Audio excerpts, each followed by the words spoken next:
Good morning, everybody, and welcome back to Juma Private Game Reserve. Happy Mother's Day to everybody out there. We've just started the morning looking at a couple of beautiful marula trees, which we thought was also a little bit fitting for this morning. Of course, it is a tree very much associated with love and marriage and children especially. So there is a very well-known African cultural belief that says if you are pregnant, you can take the bark of either a male or a female marula tree because there are differences in the sexes. It's what we call a dioecious tree, and you can make an infusion of that bark with some water, and if you are pregnant you can drink that water, and from whichever tree's bark you drank from, a male or a female, that will influence the sex of your child, so you can decide if you want a boy or a girl. It's successful, I would think, about 50% of the time. But if it doesn't work and you drink from a female tree and you end up having a baby boy, that's okay, because it has been suggested that the gods have dictated that that will be the case, and therefore it was predetermined. And also, if you have a small baby and you want to wash the baby with an infusion of the twigs and things from this tree, it is supposed to impart all the properties of sort of love and friendship and belonging and all the good things in life. So we thought that was a nice way to start on Mother's Day, and I suppose it would be rude of me not to give a big shout out to my mother, who I doubt will be watching. It's a little bit early where she is, but for all the great work she has done for me, and much of what she has done has made it possible for me to spend my life out here with you fantastic people looking at these incredible scenes. We have got spots, and we have spots with a tortoise pan attached to it by the look of it, lolling on a termite mound, as you can see, panting away. He's got a nice full belly. We found the remains of an impala carcass in a tree just about 100 meters away or so, but there looks to be very, very little left. So I think he's got a nice full belly and is panting because of it. But what a treat. I said this morning we wanted to try and put a leopard on camera, and Tortoise Pan will do very nicely. Just showing us his wrong side at the moment, but it doesn't really matter. A spectacular animal. Forgotten how big he is as well. He had his head turned around looking at us, and all the sort of his cheek folds sort of bulged out. You realise just how strong that neck is. But say he's particularly chunky at the moment, with a full belly of impala, but a very, very strong individual. Not a mother, I'm afraid, for Mother's Day, but we were saying maybe he probably identifies as a mother, I would think.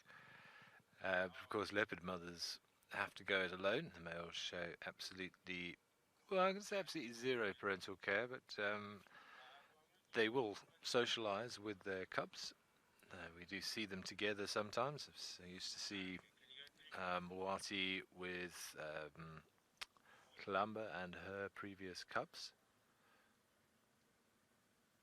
But we'll try and reposition shortly and see if we can't get a better view of his head. But what a treat. All right, well, this is very interesting. We've just arrived here at, of course, the Juma clan. Looks like a Swazi that's lying on the ground. So, and there is so much action here. We just saw June moving off from the den. So I think she just went a little bit further west from where we are. There's another hyena moving further back. I don't know if that was in Tima. And then there's a hyena that's got her hind end into the den entrance. So now, is that Ndebele? That she maybe send more cubs here? Could there be more cubs here now? Because all of a sudden it seems like this whole den site is so active. And then we've got, of course, Heart. It looks like a little Heart that's busy grooming herself. Wow. All of a sudden this den site has just lightened up after, I think, 2 days ago, after we saw Ribbon and yeah, no, Cacao. We saw Cacao, Jordan. Yeah, Cacao was. Yeah, she just moved off. But there is. It looks like maybe Spirit might be lying in the grass there. But I'm trying to get a few IDs on these hyenas. Swazi on the outside looks like Ndebele that's got the hind quarters there, and it looks like maybe Spirit with a very full belly that's lying in the grass.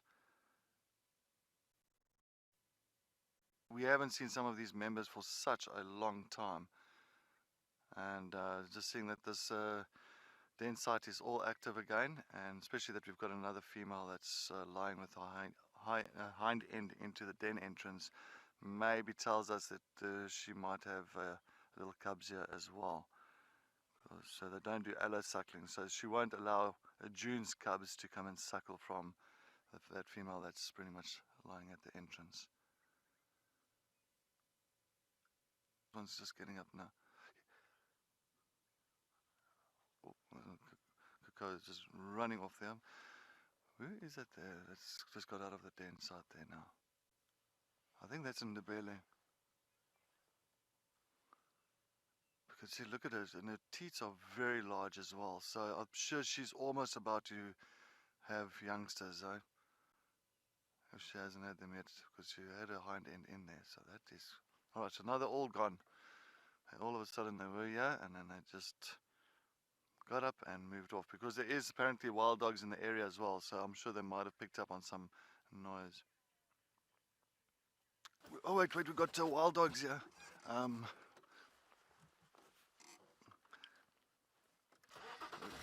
Alright, it looks like wild dogs has just entered the area. I'm sorry, we're just trying to get out of this situation. Alright, we just got them here. Alright. So the wild dogs have just come to the den site. Yeah, right in front of us. Right in front. Four wild dogs, five wild dogs, 6 wild dogs. They've just come to 1, 2, 3, 4, 5, 6, 7. What? This is crazy. Yeah, at the end, oh, they're going for the hyenas. The hyenas moved off already. Of course, they're going to now sniff around the den, but those cubs are very safe, because you must remember, the entrance to that den is just large enough. Hopefully they're not. This is incredible. Of course, the entrance is just large enough for the cubs, and so of course those wild dogs cannot get in. If they could, they would actually drag those cubs out and kill them. So, wow. What another story. It's amazing the hyenas aren't here. I think they heard him. Okay, the wild dogs are going. I'm going to see. Are they going straight for those hyenas now?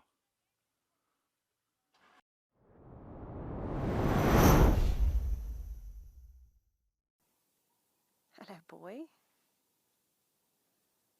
Yes, you've definitely still got some growing to do. Oh, you're just going to come straight here and say hello. Thank you. You with your pretty eyelashes. Look at him.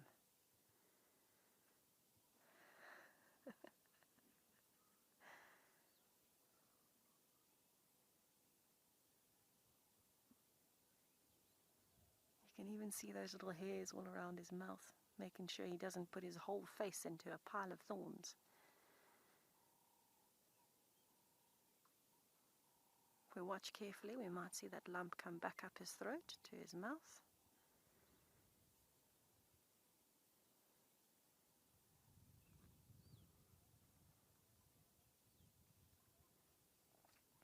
Fred, a little giraffe calf can walk within a few minutes of being born. So they are very wobbly initially, but within about 45 minutes usually for any of these hooved animals, within about 45 minutes they should be walking quite all right, and even at some point running. So it shouldn't take too long, because remember, that's a very vulnerable state. So they have to be born with the ability to get up almost straight away once they've kind of realized what has happened. Rather dramatic entrance into the world for a giraffe, especially. It's a 2-meter drop from coming out of mom to hitting the floor. It's quite a shock from the nice warm amniotic fluid that they would have been inside of mom's uterus. And then within a few minutes they're already starting to lift their head and move around. Mom will start licking, and then they should start getting up. But I will find out for you if there is an exact average for a giraffe in particular, but it should be anywhere from around 10 minutes to 45 minutes. It will depend animal to animal. He is loving the cud this morning. So giraffes have to regurgitate their food. That's why he's chewing so much.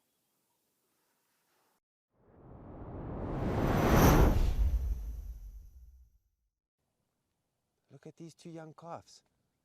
They're still very young, under 6 weeks old, but one is slightly older. Brilliant. We actually watched them this morning doing a little bit of nursing and also feeding on some of the sweet thorns out here.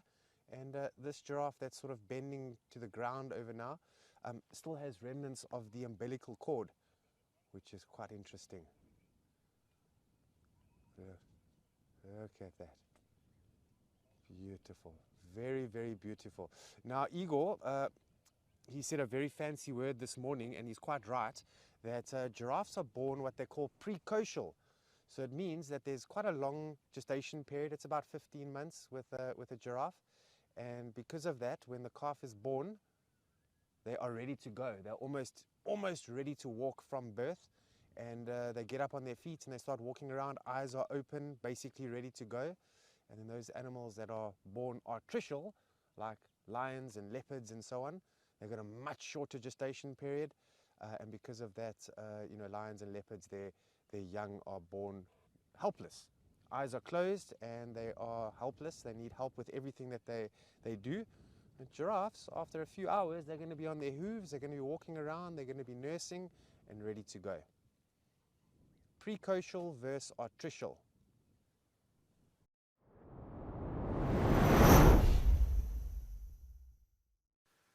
Okay, well, welcome back to our big herd of buffalo. This male was just analysing some urine of the female. You can see him sort of licking his lips with glee, but you just missed what we call the phlegm and grimace, where they sort of expose their lips and or sort of pull their gums back and expose their teeth, which is just their way of analysing the urine and picking up all the hormonal information that is in there. It'll be interesting to see if we see another one do it. But we've seen a couple of the females have urinated on the road there. It'll be interesting to see if other males take an interest. There's a juvenile oxpecker, the dark beak. But it's a big herd. They're still coming out of the bushes here. I think there's probably a good 200, if not more, individuals here. Yep, all red bills again. Owen's frantically searching for a yellow-billed oxpecker for us. I think we might have seen one earlier.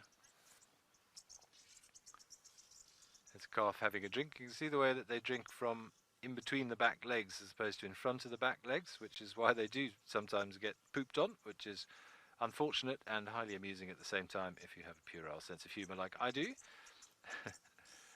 Red-billed again. But that is an adaptation for herd. There's some yellows. There we go, yellow-billed oxpeckers. Brilliant, look at that. At least 3, possibly 4 at the back. No, that's a red. The reason those calves drink behind the back legs is so that if the whole herd suddenly gets a fright and all moves off, if you're standing in front of the back leg, look at this tiny one here. Oh, and that looks like it's only a day or 2 old. Still a bit wet. Look at that. I think that's very, very fresh. Sweet man. Happy Mother's Day, Mum. So the benefits of sort of drinking from between the back legs is that if the whole herd starts moving, they don't get trampled and kicked, which is a clever way of dealing with a problem. There's another little tiny one. New mums everywhere here. But we are almost out of time. I suppose it's fitting that the tail end of the buffalo herd now looks to be coming across the road. And then we're going to let them disappear into the bushes. Looks like they're heading down into the Muluwati. Maybe they come to Gary Dam for a drink a little bit later this afternoon. So keep an eye on Dam Cam, you never know. Otherwise, myself and the rest of the team will be out again at 2:30, and we'll be out for 4 hours looking for more examples of motherings in the bush on this very special Mother's Day. There's a dad, certainly, having a pee. There's a little baby who went past.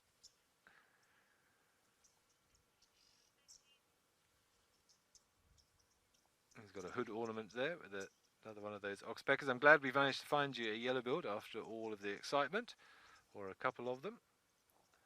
What a great way to finish the drive. But have a lovely Mother's Day to all the mothers out there, mine, yours, everybody else's. Have a fantastic day. Go spoil your mum, and we will see you this afternoon.